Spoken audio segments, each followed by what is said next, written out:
भारत का संविधान, जानते हैं, ये सिर्फ एक कानून की किताब नहीं है, ये तो करोड़ों लोगों की उम्मीदों का आईना है। पर इसे बनाया किसने? मतलब वो सभा जिसे हम कॉन्स्टिट्यूएंट असेंबली कहते हैं, वो आखिर बनी कैसे?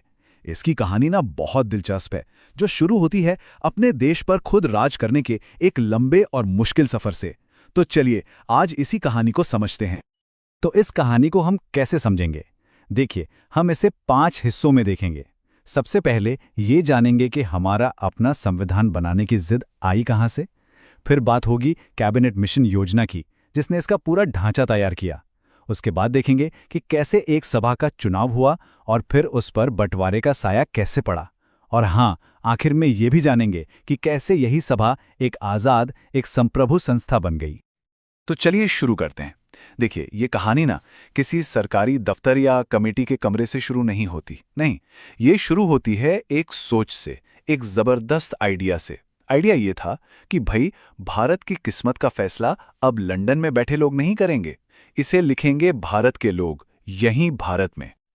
और देखिए, ये सिर्फ एक मांग नहीं थी, धीरे धीरे ना ये एक पूरा आंदोलन बन गया।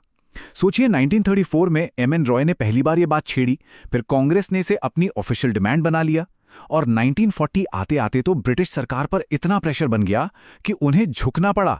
कम से कम कागज पर तो मानना ही पड़ा। मतलब जो एक अकेली आवाज थी ना, वो अब पूरे देश की गूंज बन गई थी। तो हाँ, ये दबाव ये काम कर रहा था।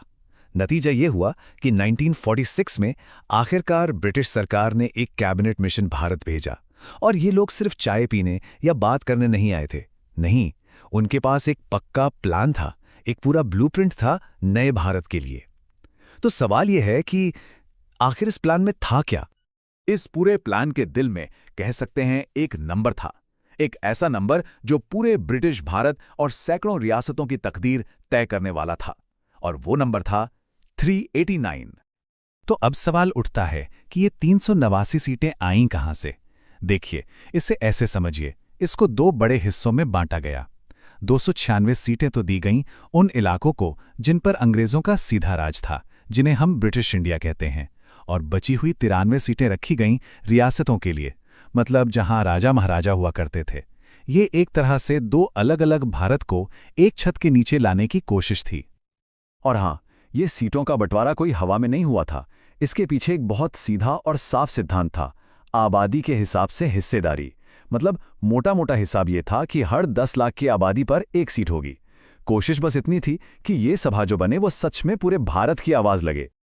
ठीक है, तो प्लान तो बन गया। अब बारी थी एक्शन की, इसे जमीन पर उतारने की। तो जुलाई अगस्त 1946 में ब्रिटिश भारत की उन 296 सीटों के लिए चुनाव हुए। और अब सबकी नजरें इस पर थीं कि भारत के लोग अपना नुमाइंदा किसे चुनते हैं। और जब नतीजे आए ना, तो तस्वीर बिल्कुल साफ थी। कांग्रेस को 208 सीटों के साथ एक बड़ी जीत मिली, एक जबरदस्त बहुमत। पर मुस्लिम लीग ने भी 73 सीटें जीतकर यह दिखा दिया कि उन्हें नजरअंदाज नहीं किया जा सकता। और सच कहें तो यहीं से एक साथ एक देश का सपना थोड़ा धुंधला पड़ने लगा था। लेकिन कहानी में एक ट्विस्ट था। सभा तो बन गई, पर पूरी नहीं। लगभग 1/4 सीटें खाली रह गईं। क्यों? क्योंकि वो जो 93 सीटें रियासतों की थी ना, उन्होंने इस पूरी प्रक्रिया से ही किनारा कर लिया। उन्होंने कहा, हम अभी नहीं आएंगे। वो एक तरह से इंतजार कर रहे थे कि ऊंट किस करवट बैठता है।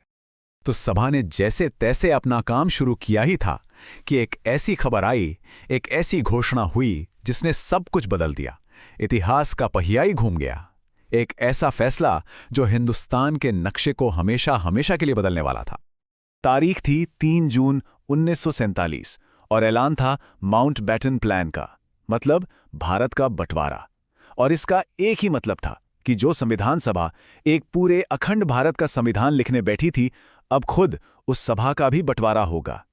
ये जो नक्शा हम देख रहे हैं ना, ये सिर्फ जमीन पर खींची गई लकीरें नहीं हैं। ये उस दर्दनाक बंटवारे की कहानी है जिसने सिर्फ देश को ही नहीं बल्कि उस संविधान सभा को भी बांट दिया जो देश का भविष्य लिखने चली थी। और इसका असर फौरन सभा की गिनती पर पड़ा। जरा सोचिए, जो सभा 389 सदस्यों के साथ शुरू हुई थी, बंटवारे के बाद उसमें सिर्फ 299 सदस्य बचे। ये नंबर सिर्फ नंबर नहीं है, ये उस दौर की उथल पुथल, उस बड़ी टूट फूट को दिखाते हैं। अब ये जो हम देख रहे हैं, ये हमें और साफ साफ बताता है कि ये कमी कैसे आई। ब्रिटिश भारत वाले प्रांतों की सीटें 296 से घटकर 229 हो गईं और रियासतों की सीटें भी 93 से घटकर 70 रह गईं। अब सभा को एक नई हकीकत का सामना करना था, एक छोटे हो चुके भारत की हकीकत। लेकिन कहानी में एक और बड़ा मोड़ था। 1947 का जो इंडियन इंडिपेंडेंस एक्ट आया ना, उसने सिर्फ सभा का साइज ही कम नहीं किया, उसने तो इसकी पूरी पहचान, इसकी आत्मा ही बदल कर रख दी। इससे वो ताकत दी जो इसके पास पहले कभी थी ही नहीं। अब ये सभा बन चुकी थी एक पूरी तरह से संप्रभु, एक सॉवरेन बॉडी। इसका मतलब क्या है?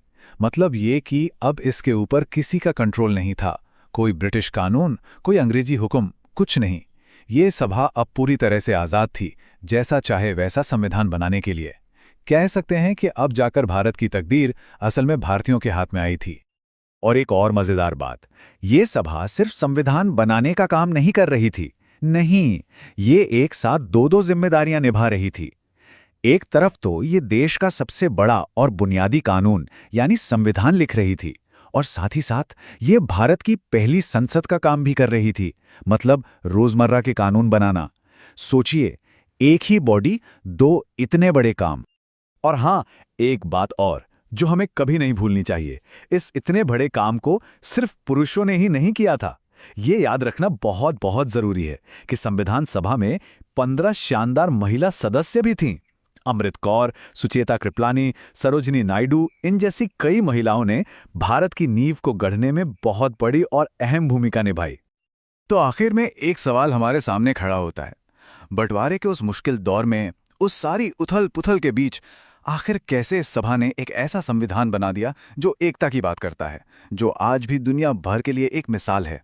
शायद एक टूटे हुए देश से एकता का दस्तावेज तैयार करना, यही इस सभा की सबसे बड़ी और सबसे सच्ची कामयाबी थी।